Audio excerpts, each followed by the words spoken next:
హల్లెలూయా.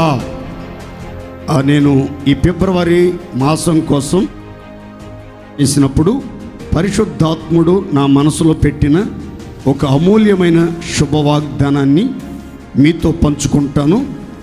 హగ్గయి గ్రంథము 2వ అధ్యాయము 19వ వాక్యం. కొట్లలో ధాన్యమున్నదా, ద్రాక్ష చెట్లైనను, అంజూరపు చెట్లైనను, దానిమ్మ చెట్లైనను, ఒలీవల చెట్లైనను ఫలింపకపోయెను గదా. అయితే ఇది మొదలుకొని నేను మిమ్మును ఆశీర్వదించెదను. అందరు గట్టిగా ఆమేన్ చెప్పుకోండి. గట్టిగా. ప్రవక్త అయినటువంటి హగ్గయ ద్వారా గవర్నర్ జెరుబ్బాబెలుతోనూ ప్రధాన యాజకుడు యెహోషువతోనూ ఆనాటి ఇజ్రాయేలీల సర్వసమాజముతో పలికినటువంటి అద్భుతమైనటువంటి ప్రవచనపు వాక్కులే ఈ హగ్గయి గ్రంథం. 2 అధ్యాయాలు ఉంటాయి. ఈ 2 అధ్యాయాలలో కూడా వాగ్దానాలు ఎక్కువగా మనకి కనబడతాయి, హెచ్చరికలు ఎక్కువగా కనబడతాయి, దైవ కార్యాలు ఎక్కువగా మనం కళ్ళతో చూస్తాం. ఈ చదవబడిన లేఖనములో ఈ రాత్రి దేవుడు మనతో వాగ్దానం చేస్తున్నటువంటి మాట, ఇది మొదలుకొని నేను మిమ్మును ఆశీర్వదించెదను. దేవుని స్తోత్ర.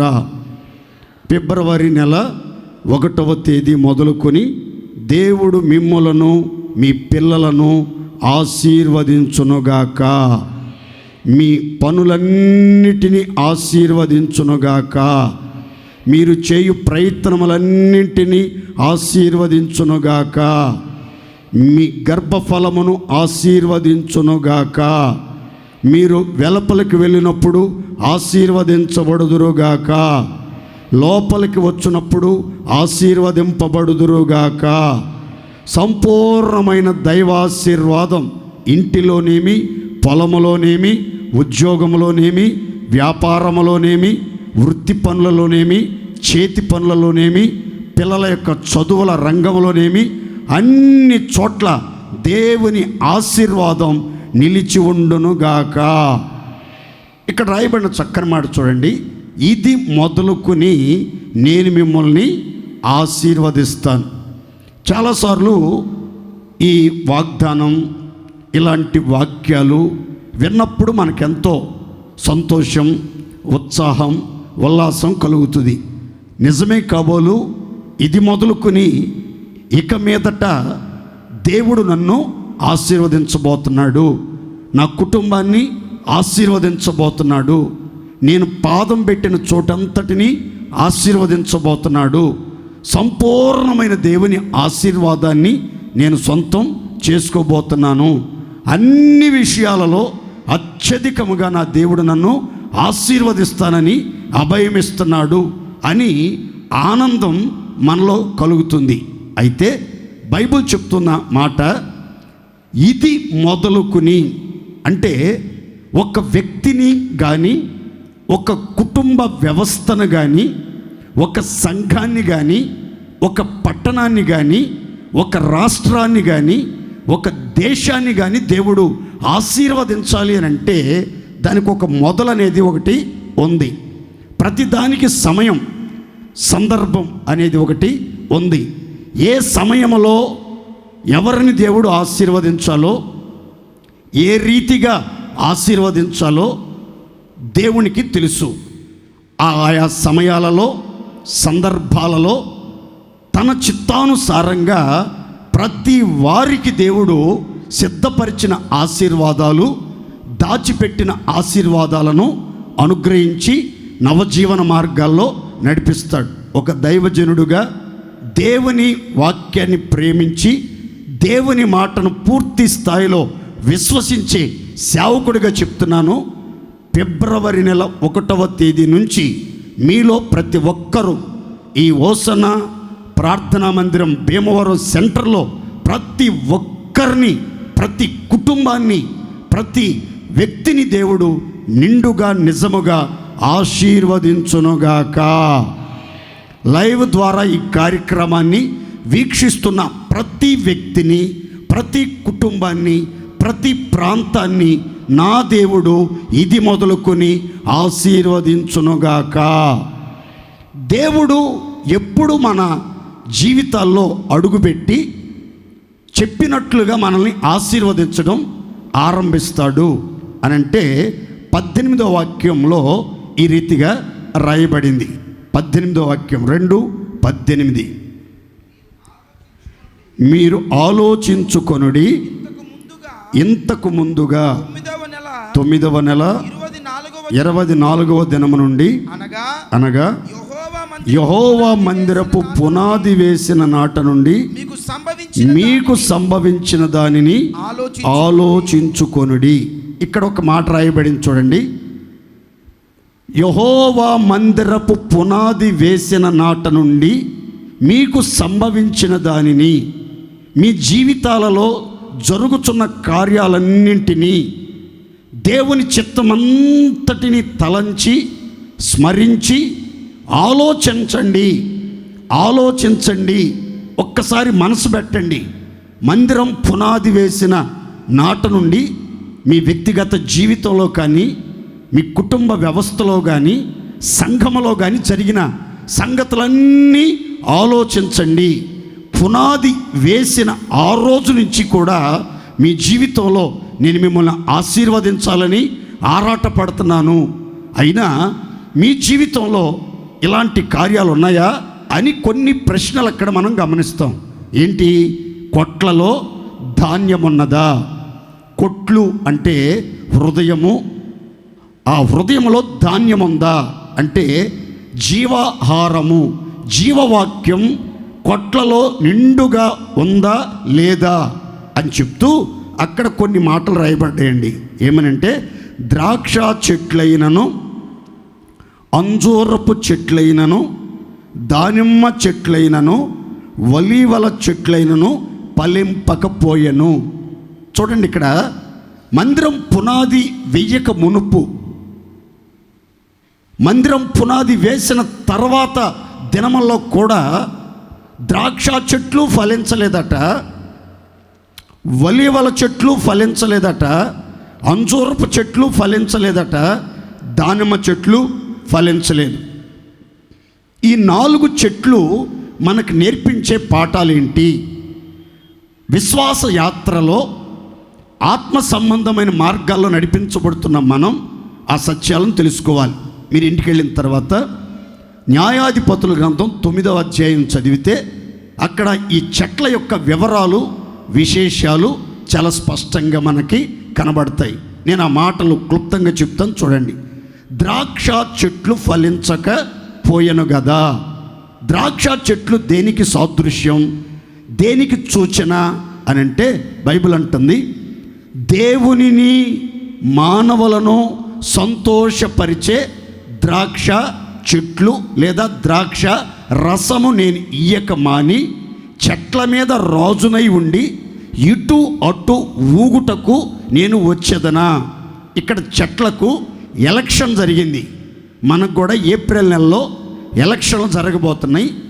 అట్లాగే ఆ రోజుల్లో చెట్లు ఎలక్షన్ పెట్టుకున్నాయి, ఎన్నికలు ఏర్పాటు చేసుకున్నాయి. అప్పుడు కొన్ని చెట్లు మొట్టమొదటిగా ద్రాక్ష చెట్టు దగ్గరికి వచ్చి, ద్రాక్ష చెట్ల మేము నిన్ను రాజుగా పట్టాభిషేకం చేస్తాం, సింహాసనం మీద కూర్చోబెడతాం, అధికారం అంతా నీకు అప్పగిస్తాం, నీవు మా మీద రాజువై ఉండి మమ్మల్ని ఏలుకో, పరిపాలన చేసుకో అని అంటే చెట్టు చెప్పినటువంటి మాట ఏంటంటే, నేను నా ఉద్దేశం ఏంటో తెలుసా? దేవుడు నన్ను మొలిపించిన, దేవుడు నన్ను సృష్టించిన ఆ సృష్టి రహస్యం ఏంటంటే, దేవుణ్ణి మనుషులను సంతోషపరచడానికి నేను ఒక మధురమైన ద్రాక్షారసం, శ్రేష్టమైనటువంటి ద్రాక్షారసం, కమ్మని ద్రాక్షారసం నేను అందించాలి. అందుకోసం నా దేవుడు నన్ను మొలిపించాడు, ఎదిగేటట్లు చేశాడు, ఫలభరితంగా మార్చాడు. కాబట్టి నా యొక్క ఉద్దేశం దేవుణ్ణి సంతోషపెడితే చాలు, దేవుని ఎడల భయభక్తులు కలిగిన వారిని సంతోషపరిస్తే చాలు. కానీ ఈ అధికారాలు, ఈ పదవులు, ఈ ఏలుబడి, ఈ ఆధిపత్యం, ఈ పెత్తనాలు, ఈ పట్టాభిషేకాలు, ఈ సింహాసనాలు ఇవేవి నాకు అక్కర్లేదు అని సున్నితంగా నివారించినట్లుగా బైబిల్ గ్రంథం చెప్తుంది. ఇక్కడ ప్రవక్త అంటున్నాడు, ద్రాక్ష చెట్లు ఫలింపకపోయిన కదా. సంఘంలో రక్షించబడినటువంటి దేవుని పిల్లల్లో ఈ అనుభవం ఉందా లేదా? సంవత్సరాలు జరిగిపోతున్నాయి. మీరు ద్రాక్ష వనంలో నాటబడిన చెట్ల వలె ఉన్నారు.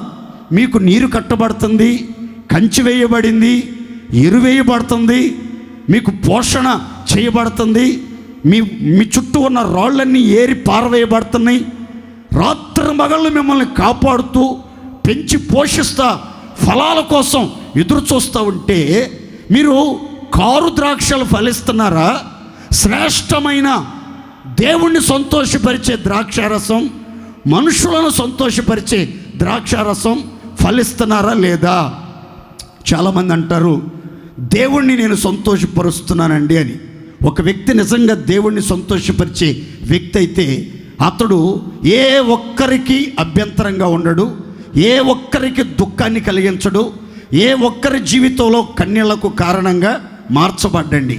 నిజంగా ఒక వ్యక్తి దేవుణ్ణి సంతోషింపజేసే వ్యక్తి అయితే, అద్వితీయ సత్య దేవుణ్ణి అన్ని వేళల్లో ఆనందింపజేసే వ్యక్తి అయితే, అతడు రక్షణ పొందిన దేవుని పిల్లలందరి జీవితాల్లో సంతోషాన్ని కలిగించేదానికే ప్రయత్నాలు చేస్తాడు. కానీ ఎవరిని బాధ పెట్టడానికి, ఎవరిని భయపెట్టడానికి, ఎవరిని కలవరపరచడానికి ప్రయత్నం చేయడని బైబిల్ చెప్తుంది. మీరు రక్షించబడి ఎంతకాలమైంది? మందిరానికి వచ్చి ఎంతకాలమైంది? సహవాసంలో స్థిరపరచబడి ఎంతకాలమైంది? మీ జీవితంలో దేవుణ్ణి సంతోషపరుస్తున్నారా? మీ నడక ద్వారా, మీ మాటల ద్వారా, మీ భక్తి ద్వారా, మీ విశ్వాసం ద్వారా, మీరు చేసే కార్యాల ద్వారా దేవుడు సంతోషిస్తున్నాడా? దుఃఖపడుతున్నాడా? దేవుడు సంతోషిస్తున్నాడా? చాటుకు పోయి ఏడ్చి ప్రలాపిస్తున్నాడా? ఒకసారి ఆగి ఆలోచించాలి. ఇంకా మీ జీవితంలో ఈ ఫలభరితమైన స్థితి లేకపోతే, దేవుణ్ణి సంతోషపరిచే ఫలాలు మీరు అందించలేని స్థితిగతుల మధ్యలో నడిపించబడుతూ ఉంటే, మీరు ఎంత కాలంగా దైవాశీర్వాదం కోసం ఎదురు చూసినా మీరు ఆశీర్వాదం పొందలేదు కదా అంటున్నాడు ఇక్కడ ప్రవక్త. అయితే ఇది మొదలుకొని నేను మిమ్మలను ఆశీర్వదించెదను. దేవుడి స్తోత్ర. రెండవది అక్కడ రాయబడింది, అంజూరపు చెట్లు ఫలింపకపోయెను గదా. అంజూరపు చెట్టులో మనం నేర్చుకునే ఒక పాఠం ఏంటంటే, ఈ చెట్లు, ద్రాక్ష చెట్టు, నాకు పదవద్దు బాబు, పదిలమైన గూడు వద్దు బాబు, డబ్బు వద్దు బాబు, అధికారం వద్దు నాయనా, నన్ను ఇట్ట బతకనియండిరా బాబు, మీకు పుణ్యం ఉంటుందని చెప్పేసరికి ఆ చెట్లన్నీ మరలా వచ్చి అంజూరపు చెట్టు దగ్గర మీటింగ్ పెట్టినాయి. అంజూరపు చెట్టు దగ్గర మీటింగ్ పెట్టినాయి. ఏంటి సంగతే? ఆ చెట్టుని అడిగితే ఆ సున్నితంగా నివారించి పదవద్దు, డబ్బొద్దు, అధికారం వద్దు, బాధ్యతలు ఏమొద్దు అంది. మరి నీ సంగతి ఏంటి? నీకు కూడా మేము పదవి ఇవ్వాలనుకుంటున్నాం, నీకు కూడా సింహాసనం ఇవ్వాలనుకుంటున్నాం, నీకు కూడా అధికారం అప్పగించాలని అనుకుని వచ్చేవంటే, అంజూరపు చెట్టు చెప్పిన మాట ఏంటంటే, నా మాధుర్యమును, నా మంచి ఫలములను నేను ఇయ్యక మాని చెట్ల మీద రాజునయ్యుండి అటు ఇటు ఊగుటకు వచ్చేదనా.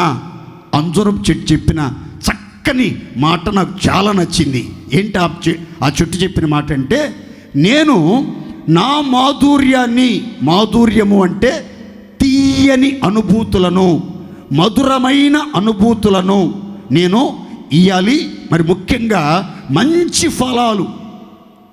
ఫలాలు ఫలించాలి నేను. అందుకు నా దేవుడు నన్ను మొలిపించింది, అందుకు నా దేవుడు నన్ను సంఘంలోనికి తీసుకొచ్చింది, అందుకు నా దేవుడు నన్ను రక్తంతో కడిగి నీతితో ముద్రించి ఆత్మచేత అభిషేకించి వాక్యానుసారంగా నడుపుతుంది. ఎందుకంటే నేను మంచి ఫలాలు ఫలించాలి, నా మాధుర్యాన్ని అనేకులకు అందించాలి అని. ప్రియమైన దేవుని బిడ్డలారా, మీరు మాధుర్యాన్ని పంచిపెడుతున్నారా? మధురమైన అనుభూతులను అందిస్తున్నారా సంఘానికి, సమాజానికి, కుటుంబానికి, నిన్ను సృష్టించిన దేవునికి? లేదా మారా అనుభూతులను పంచిపెడుతున్నారా? చేదైన అనుభవాలతో, దుఃఖకరమైన అనుభవాలతో నడిపించబడుతున్నారా? ఒక్క క్షణం ఆగి ఆలోచించండి. నీ ద్వారా ఎవరైనా సంతోషంగా ప్రాణం తెప్పరిల్లి, ప్రాణం సేదతీర్చబడి, ప్రాణంలో ఒక తృప్తి కలిగి జీవిస్తున్నారా? లేకపోతే చేదైన అనుభవాలతో కలవరపడి అపవిత్రులైపోతున్నారా? అందుకే దైవజనుడు పౌలు అంటాడు, చేదైన వేరు ఏదైనా మొలిచి మిమ్మలను అపవిత్ర పరుచుట వలన అనేకులు కలవరపడిపోతారేమో అని నేను మిక్కిలి భయపడుతున్నాను అన్నాడు. చేదు రసం, చేదు వేర్లు, చేదైన పైత్యరసం ఏ వ్యక్తిలో, ఏ ఫలములో దాగి ఉంటుందో ఆ చేదు ఫలాలు తిన్న వాళ్ళంతా వెర్రికేకలేస్తారు, పిచ్చి పట్టినట్లుగా ప్రవర్తిస్తారు. కనుక మీ జీవితంలో రక్షణ పొందిన నాట నుండి తుది శ్వాస విడిచేంత వరకు ఒకటే మీ ఉద్దేశమై ఉండాలి. ఏంటంటే, నేను నా మాధుర్యాన్ని మాత్రమే, మంచిని మాత్రమే పంచుతాను, తీయని అనుభవాలు మాత్రమే పంచుతాను, తీయని వార్తలను మాత్రమే తెలియపరుస్తాను, తేనె వంటి వార్తలను మాత్రమే తెలియపరుస్తాను, మంచి ఫలాలు ఫలిస్తాను నా దేవుని కోసం. మంచి ఫలము అంటే అర్థం ఏంటంటే మంచి క్రియలు. ఏంటండి చెప్పాలి గట్టిగా, ఏం క్రియలు? మంచి క్రియలు. మీరు మాధుర్యాన్ని పంచిపెట్టాలి. మంచి క్రియలతో, సత్క్రియలతో, సత్ప్రవర్తన కలిగి, మంచి మాటలతో అనేకులకు ఆదర్శప్రాయంగా ఉండాలి. కానీ ఈ పదవుల కోసం, ధనధాన్య సమృద్ధి కోసం, అధికారాల కోసం ప్రాకులాడటం, దానికోసం ప్రయత్నం చేయటం, దానికోసం ఎంతటికైనా తెగించడం దేవుని పిల్లలకి అది తగదు. ఇశ్రాయేలీయుల జీవితాల్లో కొంతమందిని దేవుడు అంజూరపు అనుభవాలలో వాళ్ళు మాధుర్యాన్ని పంచాలని, మంచి ఫలాలు ఫలించాలని వాళ్ళని మొలిపిస్తే వాళ్ళట దేవుని కోసం ఫలించలేకపోయారట, మాధుర్యాన్ని అందించలేకపోయారట, మంచి ఫలాలు ఫలించలేని దౌర్భాగ్య స్థితికి చేరిపోయారు. మూడవ మాట బైబిల్ చెప్తుంది, దానిమ్మ చెట్లు ఫలింపకపోయాను కదా. ఏ చెట్లు? నోరు తెరిచి చెప్పాలి గట్టిగా. దానిమ్మకాయ చూసిన వాళ్ళు చేతులు ఎత్తండి ఒకసారి గట్టిగా. దానిమ్మకాయలు చూసిన వాళ్ళు చేతులు ఎత్తండి. ఎట్లా ఉంటుందంటే ఎర్రగా ఉంటుంది. ఆ తర్వాత చుట్టూ కూడా బయటికి గట్టి కవచం ప్రొటెక్షన్ కోసం అది కింద పడినా, దేనికన్నా గుచ్చుకున్నా, లోపల ఉన్నటువంటి గింజలకి కానీ, ఆ గింజల్ని భద్రపరిచినటువంటి తెల్లని పొరకు కానీ ఎటువంటి నష్టం జరగకుండాటట్లు గట్టి తోలు ఒకటి, ఎర్రటి తోలు ఒకటి దాన్ని కప్పి ఉంటుంది. దాని లోపల కొన్ని గదులు ఉంటాయండి. ఆ గదుల మధ్యలో తెల్లటి పొరలు ఉంటాయి. ఆ గదుల్లో ఈ దానిమ్మ గింజలు గదుల్లో చక్కగా ఒకదానితో ఒకటి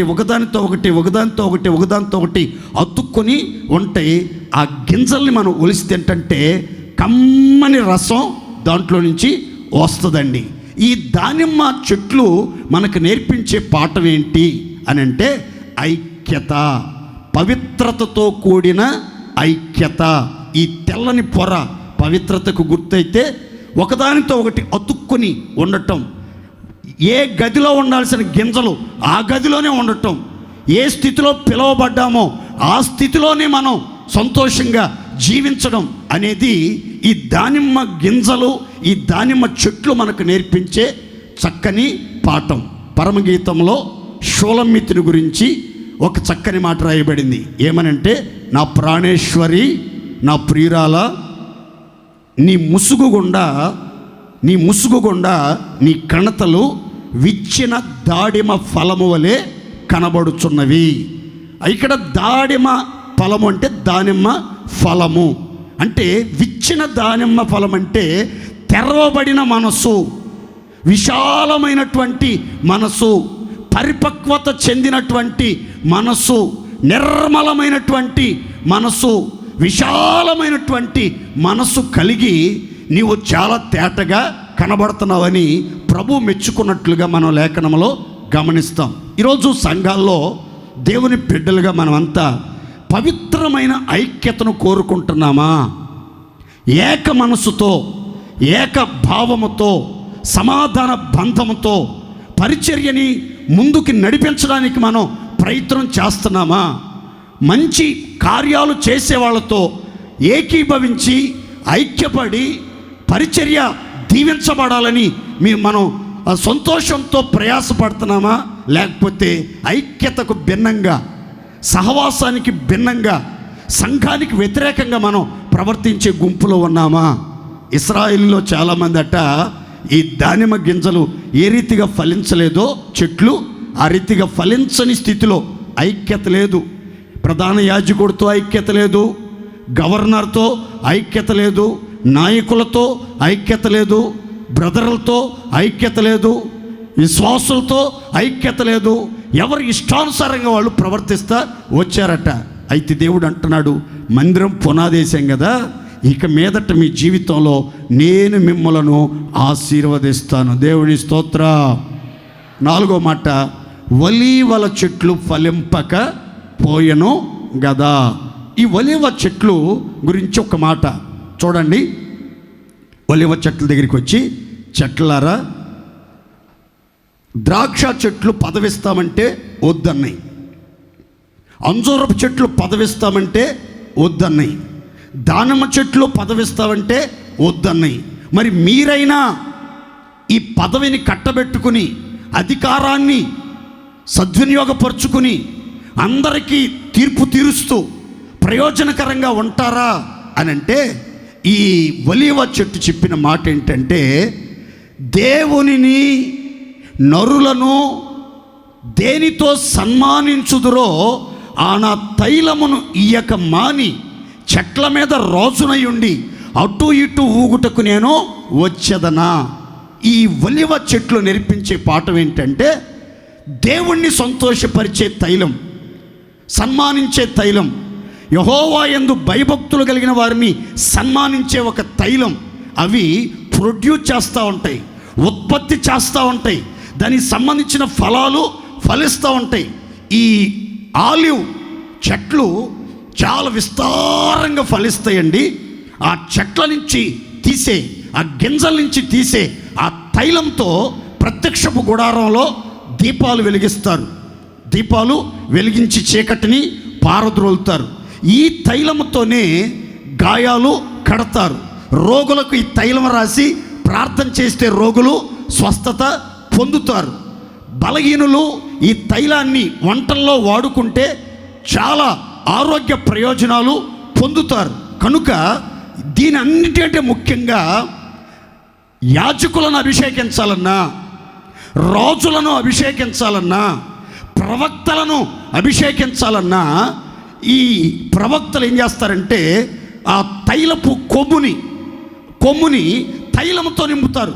ఏ తైలంతో అంటే ఈ ఒలీవల తైలంతో నింపి, ఆ దేవుడు రాజును అభిషేకించమంటే రాజు మీద తైలం పోస్తారు, యాజకుడిని అభిషేకించమంటే యాజకుడి మీద తైలం పోసి చేతులు ఉంచుతారు, ప్రవక్తను అభిషేకించమంటే ప్రవక్త మీద కొమ్ముల నుంచి తైలం పోసి అతన్ని అభిషేకిస్తారు. ఈ తైలం పోయటం అనేది దేని గుర్తంటే సన్మానానికి సంకేతం. దేవుని స్తోత్రం చెప్పండి గట్టిగా.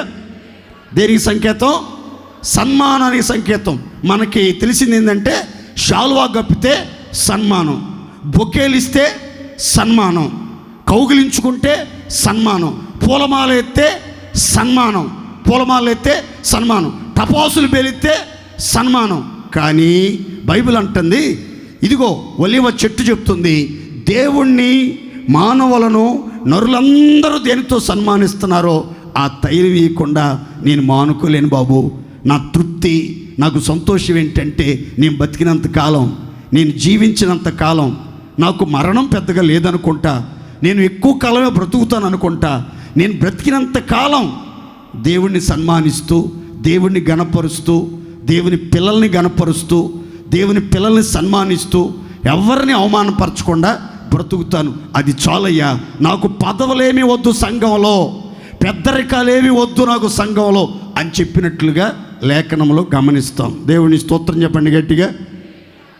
నా దగ్గరికి ఎవరైనా ఇంటర్వ్యూ చేయటానికి వచ్చి, పాస్టర్ గారు ఇప్పుడు కాదు, నా వృద్ధాప్యంలో 70 సంవత్సరాలకి, నేను 70 సంవత్సరాలు బతుకుదామని అనుకుంటున్నాను దేవుని చిత్తమైతే, ఆ 70 సంవత్సరాల వయసులో నా దగ్గరికి వచ్చి మంచం మీద కూర్చుని ముసలున్నాయి, చూపు సరిగా కనబడక, చేతులుగా కొంచెం వణుకుతా, అటు ఇటు బెత్తర చూపులు చూస్తున్నప్పుడు నా దగ్గరికి వచ్చి ఇంటర్వ్యూ చేయడానికి నా దగ్గర మైక్ పెడితే, బాబు సంఘానికి, నీ తర్వాత వచ్చే సేవకులకి, విశ్వాసులకి 2 మాటల్లో ఏదైనా మంచి మాటలు చెప్పాలంటే ఏం చెప్తావు అని అడిగారు అనుకో, నేను చెప్పాలనుకున్న డైరీలో రాసుకున్నటువంటి 2 మాటలు ఏంటో చెప్తాను, వినండి. మీరు కూడా గుర్తుపెట్టుకుని మీ పిల్లలకి, రాబోయే తరాలకు కూడా చెప్పండి. నాకు బాగా నచ్చిన మాటలవి నేను నా వృద్ధాప్యంలో చెప్తా, ఇప్పుడు మీకు ఇప్పుడే చెప్పేస్తున్నా. అంటే వృద్ధాప్యం వచ్చేసినట్టుందేమో ఆల్రెడీ. దేవుని స్తోత్ర. అదేంటంటే, 1 గుర్తుపెట్టుకోండి, నా పిల్లలకి, నేను నియమించబడిన సంఘానికి, నా కింద ఉన్న, నా దగ్గర, నా సెంటర్లో ఉన్నటువంటి ఆ సేవకులకి, సిస్టర్లకి నేను చెప్పే మాట 1, అబద్ధం ఆడవద్దు. అబద్ధం, ప్రాణాలు పోయే పరిస్థితి వచ్చినా నోటిలో అబద్ధం మాత్రం మాట్లాడొద్దు. 2వ మాట, అందరినీ గౌరవించండి. అందరినీ గౌరవించండి, అందరికీ రెస్పెక్ట్ ఇవ్వండి. చిన్నోళ్ళైనా, పెద్దోళ్ళైనా, ధనవంతులైనా, దరిద్రులైనా, చదువుకున్న వాళ్ళైనా, చదువు లేని వాళ్ళైనా, ప్రార్థనాపరులైనా, ప్రార్థన లేని వాళ్ళైనా, సంఘానికి సహకరించే వాళ్ళైనా, సహకారం తెలియపరచని వాళ్ళైనా, సేవకులను ప్రేమించే వాళ్ళనైనా, ద్వేషించే వాళ్ళనైనా గౌరవించండి. గౌరవించండి. ఈ 2 మాటలు నేను చెప్తాను. ఎందుకనంటే, మనం ఒలీవ చెట్ల అనుభవంలో పెంచబడాలి. మనం దేవుణ్ణి గణపరచాలి, దేవుడు ఏర్పరచుకున్న సేవకుల్ని గణపరచాలి, విశ్వాసుల్ని గణపరచాలి, పరిశుద్ధులందరినీ గణపరచాలి. కానీ ఎవరిని అవమానపరచకూడదు, ఎవరిని నిందించకూడదు, ఎవరిని హేళనగా మాట్లాడకూడదు. కాబట్టి మనం అంజూరపు చెట్ల వలె ఫలించామా, ఇంకా ఫలించలేనటువంటి స్థితిలో నిష్ఫలంగానే నిలిచి ఉన్నామా?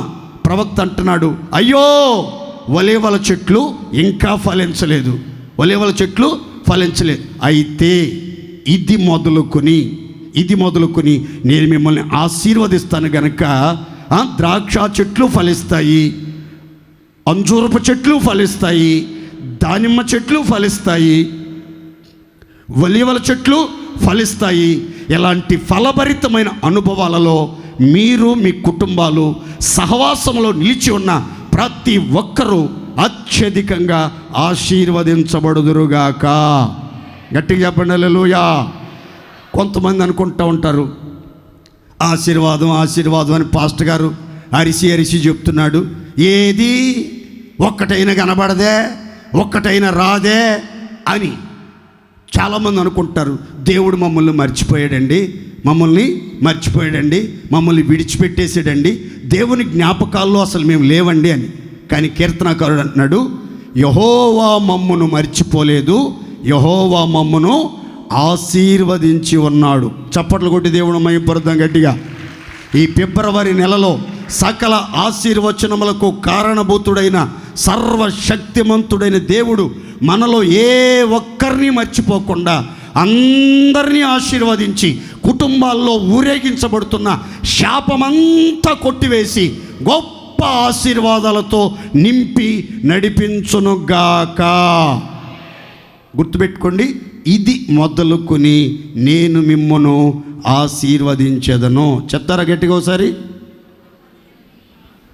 ఈ పూట నేను చెప్పాలనుకున్న సందేశం ఏంటంటే, ఇది మొదలుకొని. చెప్పండి గట్టిగా అందరూ. ఏం చేస్తాడో చెప్తాను చూడండి. 2-3 మాటలు చెప్తాను వినండి. ఒక వ్యక్తిని గురించి ఒక మైనస్ చెప్తాను, ఒక చిన్న వాక్యం చదువుకుందాం చూడండి. దినవృత్తాంతాల 2వ గ్రంథం 16వ అధ్యాయం 9-10 వాక్యాలు చదువుకుందాం. తన ఎడల హృదయము గల వారిని బలపరచుటకై యెహోవా కనుదృష్టి లోకమందంతటా సంచారము చేయుచున్నది. ఈ విషయమందు నీవు మతి తప్పి ప్రవర్తించితివి గనుక ఇది మొదలుకొని నీకు యుద్ధములే కలుగును. 10 ఆ దీర్ఘదర్శి అట్లు ప్రకటించినందుకు ఆస అతని మీద కోపగించి రౌద్రము చూపి అతనిని బందీ గృహలో వేసెను. ఇదియోగాక ఆ సమయమందే ఆస జనులలో కొందరిని బాధపరిచెను. తలల పైకి చూడండి. ఓ చిన్న మాట. ఆస ఆరంభ దశలో ఏ చిన్న సమస్య వచ్చినా, ఏ చిన్న వ్యతిరేకత వచ్చినా, ఏ శత్రువులు దేశం మీద దండెత్తి వచ్చినా దేవుని పాద సన్నిధిలోకి వెళ్ళిపోయి దేవుణ్ణి నమ్మి దేవుని పాదాలు తడిపి దేవుని సన్నిధిలో ఈ రీతిగా ప్రార్థన చేసేవాడు. ఏమనంటే, బలము లేని వారికి సహాయము చేయువాడా, విస్తారమైన ఈ సైన్యముతో పోరాడటానికి నాకు బలము సరిపోదు, నాకు శక్తి సామర్థ్యాలు సరిపోవు, నాకు ఏ దిక్కు లేదు, నీవే నా దిక్కు మహాప్రభో అని ప్రార్థన చేసుకునేవాడు. అప్పుడెల్లా దేవుడు అతని పక్షంగా యుద్ధం చేసి శత్రువుల మీద అఖండ విజయాలు అనుగ్రహించేవాడు. ఒకానొక సమయంలో ఏం జరిగిందంటే, ఒక దేశం నుంచి శత్రు సమూహాలు దండెత్తి వచ్చినప్పుడు దేవుని మీద ఉంచవలసిన నమ్మిక నుంచి తప్పిపోయి ఆ రాజు మీద నమ్మకం ఉంచాడు. అప్పుడు ప్రవక్త దీర్ఘదర్శి చెప్తున్నాడు, ఆసా ఆలోచన లేకుండా ఎందుకయ్యా ఇలా ప్రవర్తించావు? విస్తారమైన రథములతో రౌతులతో కూషీలు లూబీలు దండెత్తి నీ మీదకు వచ్చినప్పుడు నీవు నీ దేవుడైన యెహోవాను నమ్మినందున ఆయన నీ శత్రువులందరినీ నీ చేతికి అప్పగించాడు కదా, నీకు జయమిచ్చి యుద్ధాలు లేకుండా నెమ్మదిని దయచేశాడు కదా. ఈ ఒక్క విషయంలో ఎందుకు మతి తప్పి ప్రవర్తించావు? దేవుని మీద ఆధారపడవలసిన నీవు, దేవుని వైపు చూడవలసిన నీవు, దేవుని మీద నమ్మకం ఉంచవలసిన నీవు ఒక్క రాజుకు భయపడి అతనికి లోబడి అతనికి బానిసైపోతావా? ఇదిగో, యథార్థంగా ప్రవర్తించే వాళ్ళని బలపరచడానికి దేవుని కనుదృష్టి లోకమంతా సంచారం చేస్తుంది. కానీ ఈ ఒక్క విషయంలో నీవు మతి తప్పి ప్రవర్తించావు, మైండ్ లేకుండా ప్రవర్తించావు, పిచ్చివాడిలాగా ప్రవర్తించావు. కాబట్టి ఇది మొదలుకొని నీ జీవితంలో యుద్ధాలే జరుగుతాయి అని దైవ సేవకుడు దేవుని ఆలోచన ప్రకారం అతగాడికి చెప్పాడండి. అయితే జరిగిన విచిత్రం చూడండి.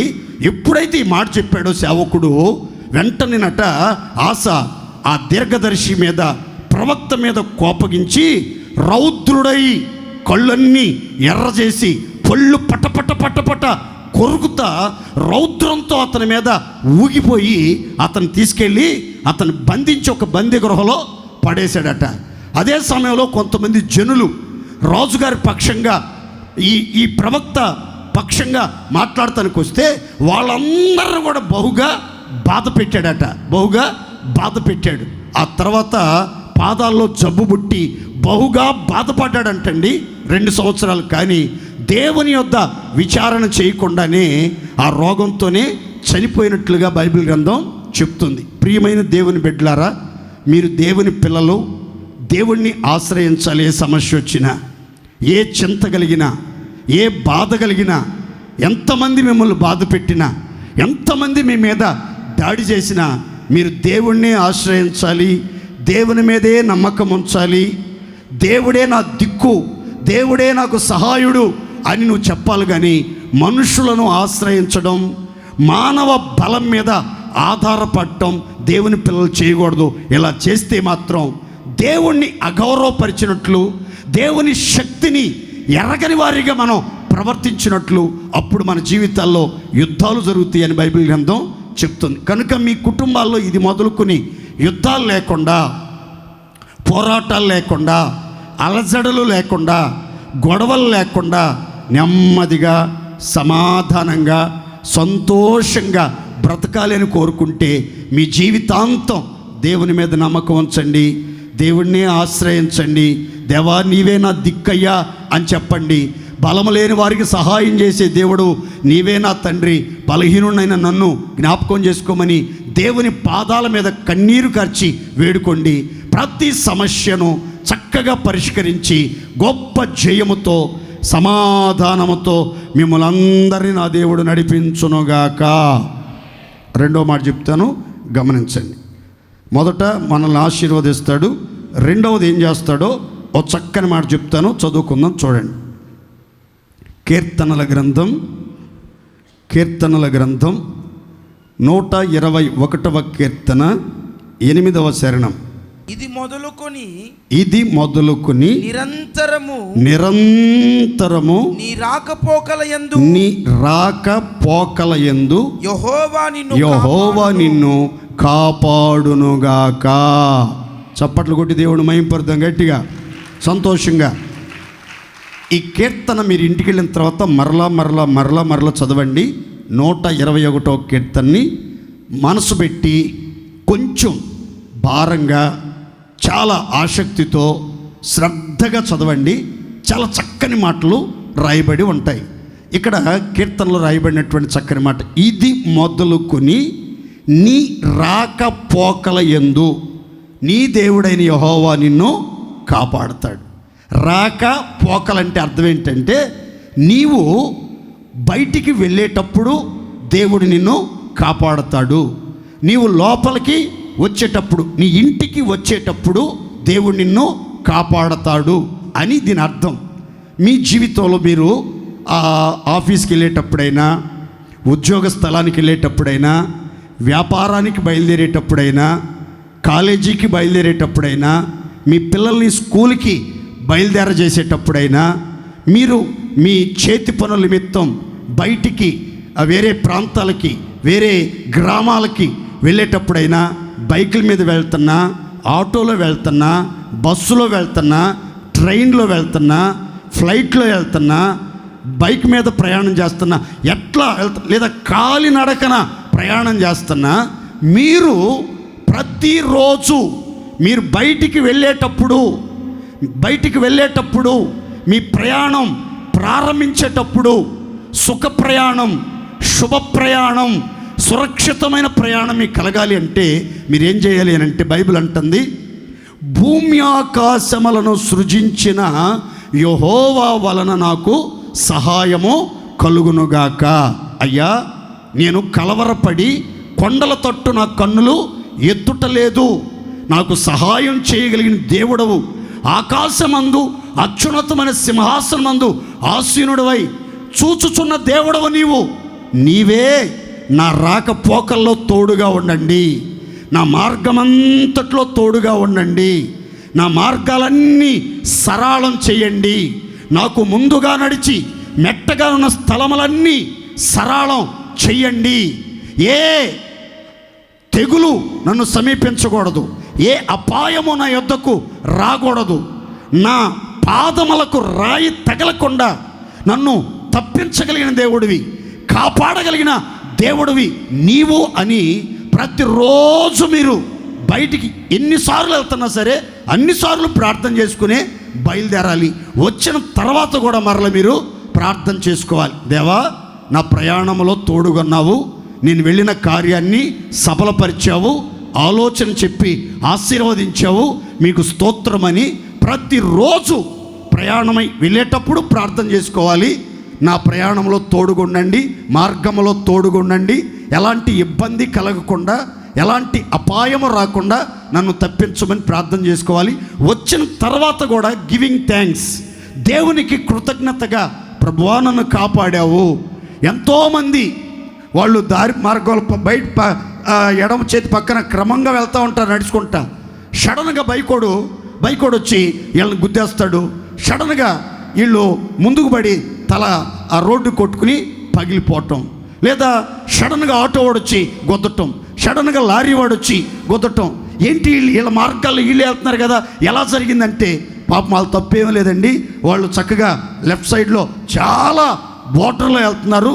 ఆ లారీ వాడు తాగినట్టున్నాడు, ఆ ఆటో వాడు తాగినట్టున్నాడు, ఆ కుర్రోడు బాగా స్పీడ్గా వచ్చేసాడు, బైక్ మీద కొట్టేసాడండి. అట్లా పడిపోవటంతో ఇలాంటి కీడు జరిగింది అని అంటారు. కనుక మనకు మెలకువ అనుగ్రహించబడి అపాయాలన్నిటిలో నుంచి తప్పించబడి మనం క్షేమంగా కాపాడబడాలి అని అంటే ఇది మొదలుకొని మీరు చేయాల్సింది ఏంటంటే సృష్టికర్త సహాయం కోసం వేడుకోవాలి. చెప్పండి అందరి గట్టిగా, సృష్టికర్త సహాయం కోసం మనం ఏం చేయాలి? వేడుకోవాలి. ఇవి ప్రమాదకరమైన రోజులు, అపాయకరమైనటువంటి దుర్దినాలు. అందుకే కీర్తనాకారుడు అంటాడు, లెక్కలేనన్ని అపాయాలు నన్ను చుట్టుకొని ఉన్నవి, నా తలకు మీదుగా అవి పొర్లి పారుచున్నవి అంటాడు. చూడండి ప్రియులారా, బలవంతులకి అపాయాలు సంభవిస్తున్నాయి, బలహీనులకి అపాయాలు సంభవిస్తున్నాయి, జ్ఞాన సంపన్నులకి అపాయాలు సంభవిస్తున్నాయి, జ్ఞానం లేని వాళ్ళకి అపాయాలు సంభవిస్తున్నాయి, బలగము ఉన్నవారికి అపాయాలు సంభవిస్తున్నాయి, ఏ బలగము లేని వారికి కూడా అపాయాలు సంభవిస్తున్నాయి, ఒంటరి వాళ్ళకి అపాయాలు సంభవిస్తున్నాయి, పెద్ద కుటుంబం ఉన్నటువంటి వాళ్ళకు కూడా అపాయాలు సంభవిస్తున్నాయి. ఇలాంటి అపాయకరమైన కాలములో మీ పాదాలకు రాయి కూడా తగలకుండా మిమ్మల్ని తప్పించాలి అని అంటే, ఏ అపాయమో మిమ్మల్ని సమీపించకుండా దేవుడు మిమ్మల్ని కన్నుపాప వలె భద్రంగా కాపాడాలంటే, మీ మార్గం అంతట్లో మీ కుడి ప్రక్కన మీ దేవుడు నీడగా ఉండాలి అని అంటే, పగటి వేళ మీరు వెళ్తున్నప్పుడు ఎండ దెబ్బ తగలకుండా, రాత్రి వేళ వెన్నెల దెబ్బ తగలకుండా మీ ప్రాణం కాపాడబడాలన్నా, మీ పాదం తొట్టిల్లకుండా కాపాడబడాలన్నా, మీ రాకపోకల్లో అపాయం రాకుండా క్షేమంగా కాపాడబడాలి అని అంటే బైబిల్ అంటుంది, ఇది మొదలుకొని నీ దేవుడైన యెహోవా, నీవు నమ్ముకున్న నీ దేవుడు, నీవు ప్రార్థన చేసే నీ దేవుడు నీ ప్రక్కన ఉండి రాకపోకలలో నిన్ను కనుపాపవలి భద్రంగా కాపాడునుగాక. హల్లెలూయా. అపాయాలు ఎక్కడ ఎవరికి సంభవించకుండా కాపాడబడాలి అని అంటే మనం దేవుని సహాయం కోసం ప్రార్థన చేసుకోవాలి. దీనికి సంబంధించిన ఇంకొక చక్కని మాట ఇదే మాటలో చెప్తాను, ఆ మాట కూడా చదువుకుందాం. చూడండి, 125వ కీర్తనలో ఓ చక్కని మాట రాయబడి చదువుకుందాం. మొదటి 2 చరణాలు. యెహోవా యందు నమ్మిక ఉంచువారు కదలక నిత్యము నిలుచు సియోను కొండవలె ఉందురు. యెరూషలేము చుట్టూ పర్వతములున్నట్లు యెహోవా ఇది మొదలుకొని నిత్యము తన ప్రజల చుట్టూ ఉండునుగాక. అందరు చెప్పండి గట్టిగా హల్లెలూయా. ఈ కీర్తన చాలా సుందరమైన కీర్తన. ఈ కీర్తనలో రాయబడిన చక్కని మాట చూడండి, ఏమనంటే యెహోవా యందు నమ్మిక ఉంచువారు కదలక నిత్యము నిలిచే సియోను కొండలాగా ఉంటారు. సియోను కొండ చాలా స్థిరమైంది, చాలా బలమైంది, దాని పునాది చాలా లోతుగా ఉంటుంది. ఆ సియోను పర్వతం చాలా ఎత్తుగా ఉంటుంది. అంత బలమైన స్థిరమైన ఎత్తైన పర్వతంలాగా దేవుని మీద నమ్మకం ఉంచినటువంటి వాళ్ళు కూడా ఉంటున్నారట. ఎందుకని అనంటే బైబిల్ అంటుంది, యెరూషలేము చుట్టూ అనగా సియోను చుట్టూ పర్వతాలు ఉన్నట్లుగా ఇది మొదలుకొని యెహోవా తన ప్రజల చుట్టూ కావలి కాయుచున్నాడు. దేవునికి స్తోత్ర. మీకు ఏ అపాయం రాకుండా మీ చుట్టూ మీ దేవుడు ఆవరించి ఉంటాడు. మీ ముందుంటాడు, మీ మధ్యలో ఉంటాడు, మీ వెనకుంటాడు, మీ కుడి ప్రక్కన ఉంటాడు, మీ ఎడం ప్రక్కన ఉంటాడు. వలయము వలె మిమ్మలను ఆవరించి వలయాకారములో మిమ్మల్ని కమ్ముకొని మీకు ఏ అపాయం రాకుండా, ఏ హాని సంభవించకుండా, ఏ కీడు మీ దరి చేరకుండా కనుపాపవలే భద్రంగా కాపాడటానికి ఆయన యందు నమ్మిక ఉంచిన ప్రజల చుట్టూ ఇది మొదలుకొని నా దేవుడు, మనం ఆరాధించే దేవుడు మన చుట్టూ ఉండి మనలను కాపాడునుగాక. మీరు ఎప్పుడు నమ్మండి, ఒకే మాట ఆలోచించండి, నా చుట్టూ దేవుడు ఉన్నాడు. నా చుట్టూ ఎవరున్నారు? చెప్పండి గట్టిగా, నా చుట్టూ ఎవరున్నారు? ఏబు చుట్టూ, అతని ఇంటి చుట్టూ, అతని పిల్లల చుట్టూ, అతని కలిగిన సమస్తం చుట్టూ దేవుడు వేసిన కంచి ఉన్నంత వరకు అపవాది కానీ, అపవాది సైన్యం కానీ, వ్యాధులు కానీ, మరణాలు కానీ సంభవించలేదు.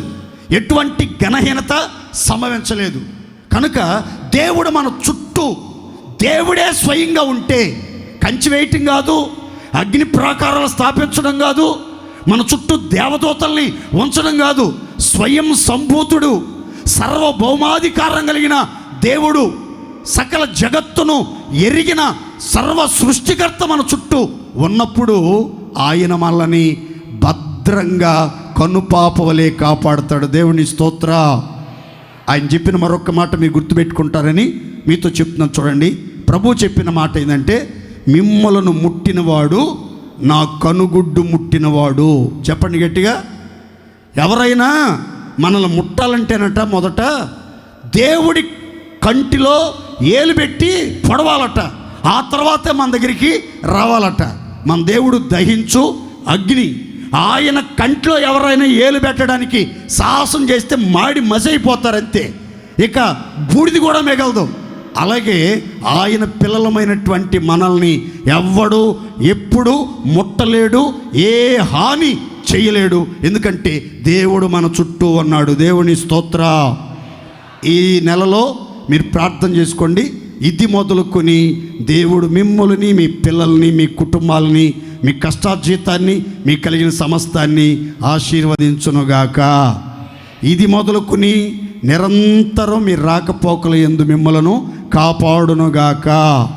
యెరూషలేము చుట్టూ పర్వతాలు ఉన్నట్లు యెహోవా యందు నమ్మిక ఉంచిన వారి చుట్టూ ఆయన వారి చుట్టూ ఉండి కనుపాపవలే కాపాడునుగాక. మూడో మాట చెప్తాను, గమనించండి.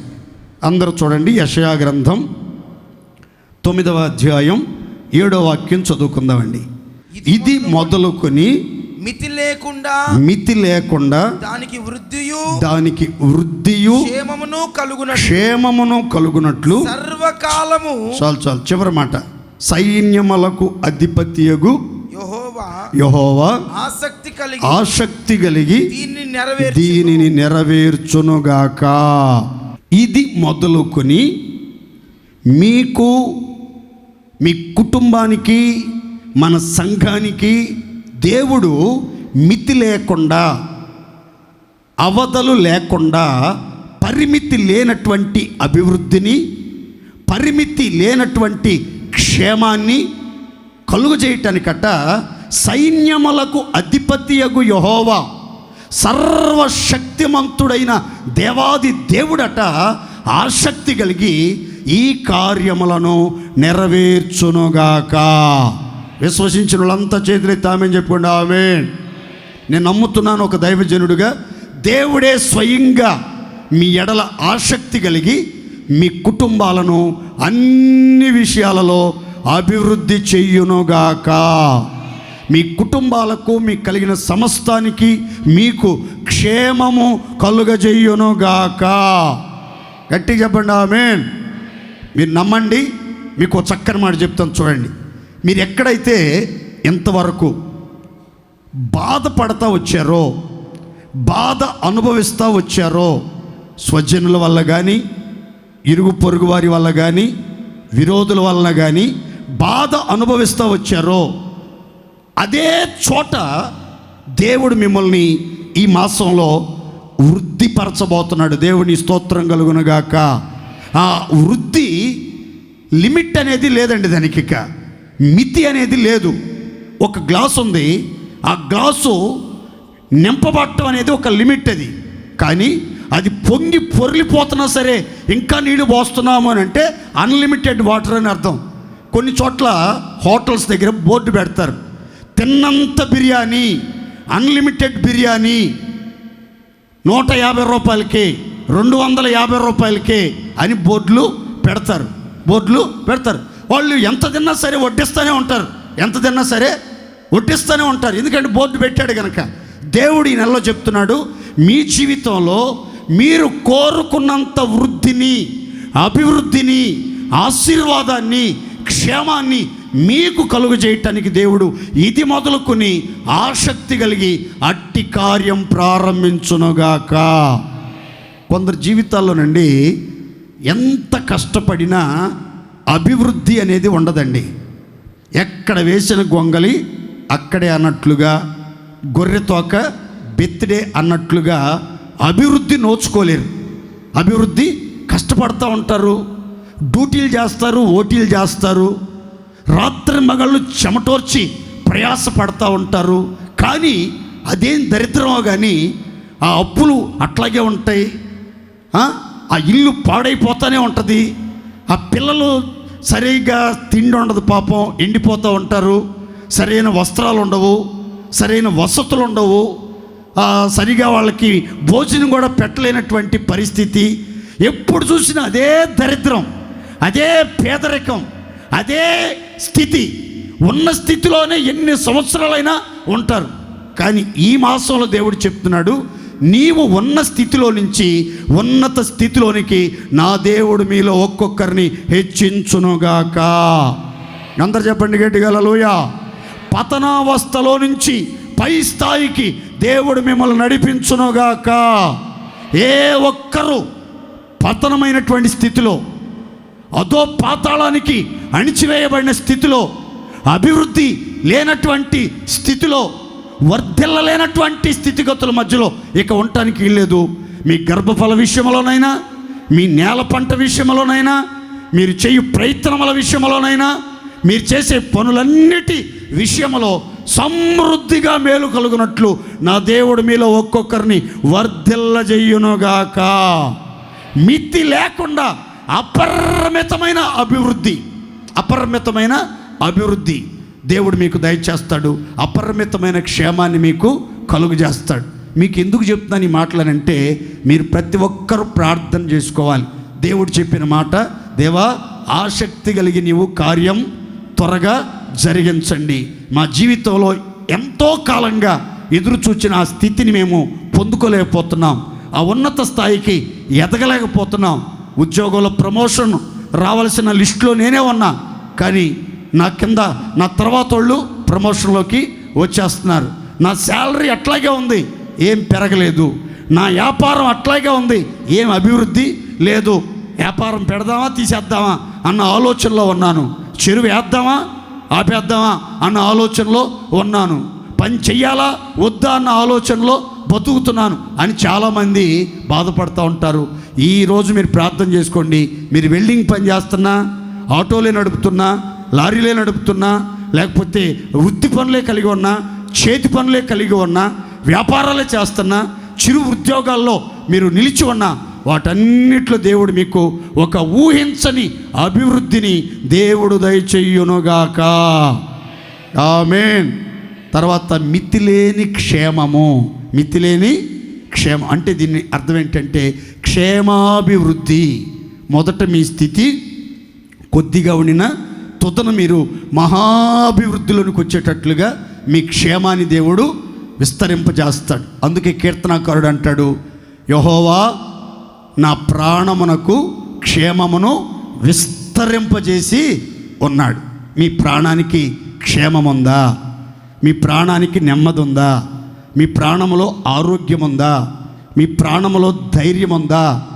లేక క్షేమం అనేది లేక ప్రాణమంతా క్షీణించిపోతున్నట్లు, బలహీనపరచబడుతున్నట్లు, భయం గుప్పిట్లో బ్రతుకుతున్నట్లు అనిపిస్తుందా? ఈరోజు మీరు ప్రార్థన చేసుకోవాలి. మితి లేకుండా మీ క్షేమాన్ని దేవుడు విస్తరింపజేస్తాడు. మితి లేకుండా బాధ నొందిన చోటే అత్యధికమైన అభివృద్ధిని, ఊహించని ఆశీర్వాదపు స్థితిని దేవుడు మీకందరికీ దయచేయటానికి ఆసక్తి కలిగి ఈ కార్యము ఈ ఫిబ్రవరి 1వ తేదీని మొదలుపెట్టునుగాక. గట్టిగా చెప్పండి హల్లెలూయా. చివరిగా 131వ కీర్తన 3వ శరణం, ఆ తర్వాత 1వ శరణం. ఇజ్రాయేలు ఇది మొదలుకొని నిత్యము యెహోవా మీదనే ఆశ పెట్టుకొనుము. మొదటి వాక్యం, యెహోవా నా హృదయము గలది కాదు, అహంకారం గలది కాదు, నా కన్నులు నా కన్నులు మీదు చూచినవి కావు, మీదకి చూచున్నవి కావు, నాకు అందని వాటి నాకు యందైనను, అందని వాటి ఎందైనను గొప్ప వాటి గొప్ప యందైనను వాటి ఎందైనను నేను అభ్యాసము చేసుకొనుట లేదు. ఈ నెలలో దేవుడు చెప్పన్నాడు మీతో, ఇది మొదలుకొని నేను మిమ్మను ఆశీర్వదిస్తాను అని. ఇది మొదలుకొని నిరంతరం నీ రాకపోకలు యందు నిన్ను కాపాడుతాను అని. ఇది మొదలుకొని నమ్మిక ఉంచిన వారి చుట్టూ, యెరూషలేము చుట్టూ పర్వతాలు ఉన్నట్లు వాళ్ళ చుట్టూ దేవుడు ఉంటాడు అని. ఇది మొదలుకొని మితి లేకుండా వృద్ధి క్షేమము మీకు, మీ కుటుంబాలకి, మీ ఆస్తికి, మీ స్వాస్థ్యానికి దేవుడు దయచేయటానికి ఆసక్తి కలిగి ఉన్నాడు అని. ఇంతవరకు బాగున్నాయి. ఈ 3 ఆశీర్వాదాలను మనం సొంతం చేసుకోవటానికి మనం చేయాల్సిన ఒక చిన్న తీర్మానం ఏంటంటే, బైబిల్ అంటుంది, ఇజ్రాయేలు, ఓ దైవ జనమా, రక్షించబడిన దేవుని ప్రియులారా, విమోచించబడిన దేవుని పేరు పెట్టబడినటువంటి దేవుని బిడ్డలారా, ఇది మొదలుకొని నిత్యము మీ దేవుడైన యెహోవా మీద మీరు ఆశ పెట్టుకోండి. ఇది మొదలుకొని నిత్యము దేవుడి మీదే ఆశ పెట్టుకోవాలి. ఎందుకు అని అంటే, ఆయన మీద ఆశ పెట్టుకున్నటువంటి వారి ఆశలన్నీ ఆయన తృప్తిపరచు దేవుడై ఉన్నాడు. దేవుని స్తోత్ర. మీరు ఆశించేది ఏదైనా ఈ నెలలో మీకు దొరకబోతుంది. మీరు దాన్ని పొందుకోబోతున్నారు. దాన్ని అనుభవించి ఆనందించేటట్లుగా మీ ఆశలన్నీ దేవుడు నెరవేర్చునుగాక. మీరు ఆశించింది మీ కన్నుల ఎదుట మీకు ప్రత్యక్షపరచబడునుగాక. మీ ఆశలన్నీ తృప్తిపరచబడునుగాక. బైబిల్ చెప్తుంది, ఇది మొదలుకొని రక్షణ పొందిన దైవజనమా, పరిశుద్ధుల సముదాయమా, మీరు దేవుడి మీదే నిత్యము ఆశ పెట్టుకోండి. మనుషుల మీద ఆశ పెట్టుకోవద్దు. మీ ఆశలు అడియాశలు అయిపోవచ్చు. ఒకవేళ అధికారుల మీద ఆశ పెట్టుకోవద్దు. మీ ఆశలన్నీ నిరాశలుగా మారిపోయే ప్రమాదం ఉంది. జీవమగలిగిన ఆశలన్నీ నెరవేర్చగలిగిన, కోరికలన్నీ నెరవేర్చగలిగిన, విన్నపాలన్నీ నెరవేర్చగలిగిన, గుప్పిలు విప్పి గుండెల్లో కోరికలను తీర్చగలిగిన దేవుని మీద మీరు ఆశ పెట్టుకోండి. ఆయన మీ ఆశలన్నీ నెరవేరుస్తాడు. ఇక్కడ ఈ కీర్తనకారుడు ఈ మాట చెప్తూ అంటాడు, నేను దేవుడి మీద ఆశ పెట్టుకున్నాను లేదో మీకు ఎట్ట తెలుసో మీకు చెప్పాలి కదా నేను. మరి అందుకని నా సంగతి చెప్తాను వినండి. దేవుడి మీద ఆశ పెట్టుకున్న వ్యక్తి జీవితంలో ఆ వ్యక్తి యొక్క అనుభవాలు ఎట్లా ఉంటాయి అని ఒక మాట చెప్పాడు. ఏమనంటే, నా హృదయము అహంకారము గలది కాదు, నా కన్నులు మీదకి చూడలేదు, నా కళ్ళు నెత్తికి ఎక్కలేదు. ఇంకా నా కళ్ళు ఎక్కడుండాలో దేవుడు ఎక్కడ సృష్టించాడో అక్కడే ఉన్నాయి, కానీ కళ్ళు నెత్తికి ఎక్కలేదు. నా హృదయం అహంకారం గలది కాదు, నేను దీనత్వం కలిగిన వాడినే కానీ ధీమాగా ప్రవర్తించేవాడిని కాదు అన్నట్లుగా మాట్లాడుతూ అంటాడు, నేను గొప్పవాటి ఎందైనను, నాకు అందని వాటి ఎందైనను నేను అభ్యాసం చేయట్లేదు. అంటే ప్రాక్టీస్ చేయట్లేదు. ఆ ఫ్యాన్ అందుకోవాలని ఎన్నిసార్లు ఎగిరినా నేను అందుకుంటానా? ఆ పైన ఫ్యాన్ అందుకోవాలని ఎన్నిసార్లు ఎగిరినా అందుకుంటానా? ఎంత ప్రాక్టీస్ చేసినా అందుకుంటానా? అందుకోలేను. నాకు అమెరికా ప్రెసిడెంట్ అవ్వాలని ఆశ ఉంది. నేను అవ్వగలనా? అమెరికాకి, ఆంధ్రప్రదేశ్కి సీఎం అని అవ్వలేను. అట్టాడిది అమెరికాకి ప్రెసిడెంట్ అవ్వటం అంటే ఇది సామాన్యమైన విషయమేనా? మనకు అందని వాటి జోలికి మనం పోకూడదు. దేవుని స్తోత్రం చెప్పండి గట్టిగా. మనకు అందని వాటి ఎందైనా, హెచ్చైన వాటి ఎందైనా, గొప్ప వాటి మీద మనం దృష్టి పెట్టకూడదు. గొప్ప వాళ్ళతో మనం పోటీ పడకూడదు. దేవునితో మనం పోటీ పడ్డాం అనుకోండి, దేవుడు ఏం చేస్తాడంటే రోగంతో మొత్తి డాక్టర్ దగ్గరికి పంపిస్తాడు. డాక్టర్ దగ్గరికి వెళ్ళి కోప్పడ్డాం అనుకోండి, మళ్ళీ దేవుడి దగ్గరికి పంపిస్తాడు. ఇక మళ్ళీ వచ్చే పని ఉండదు. అందుకని మనం గొప్ప వాటి మీద మనం దృష్టి పెట్టకూడదు. మనకు అందని వాటి మీద మనం లక్ష్య పెట్టకూడదు. హృదయంలో ఏ అహంకారానికి, గర్వానికి చోటు ఇవ్వకూడదు. మన కళ్ళు నెత్తికెక్కకూడదు. కొందరు కళ్ళు నెత్తికెక్కుతాయి. నడి మధ్యలో ఐశ్వర్యం వచ్చినా, నరాల మధ్యలో పుండు పుట్టినా కళ్ళు నెత్తికెక్కేస్తాయి. నెత్తికెక్కిందంటే వాళ్ళు ఏం మాట్లాడతారో, ఎలా ప్రవర్తిస్తారో, ఎలా నడుచుకుంటారో వాళ్ళకి అసలు అర్థమే కాదు. వాళ్ళు వాళ్ళ వశంలో ఉండరు అసలు. ఎందుకంటే గుండెల నిండా గర్వం, కళ్ళేమో నెత్తికెక్కేసినాయి. గొప్ప వాటి మీద అభ్యాసం చేస్తున్నారు, అందని వాటి కోసం అర్రులు చాస్తూ ఉర్రోతలూగుతున్నారు. కాబట్టి దేవుని మీద ఆశ పెట్టుకున్నటువంటి వాళ్ళు అందని వాటి కోసం ప్రాకులాడరు, హృదయంలో ఏ గర్వము అహంకారము ఉంచుకోరు. కళ్ళు నెత్తికెక్కకుండా జాగ్రత్తగా తగ్గింపు కలిగి, దీనత్వం కలిగి, అణకువ కలిగి, ప్రాణాన్ని సముదాయించుకొని నెమ్మదిగా బ్రతుకుతారు. ఇది మొదలుకొని ఇశ్రాయేలు దేవుని మీద ఎవరైతే ఆశ పెట్టుకున్నారో వాళ్ళ ఆశలన్నీ నెరవేర్చి వాళ్ళను స్థిరపరిచి నిత్యకృపలో భద్రంగా కాపాడునుగాక.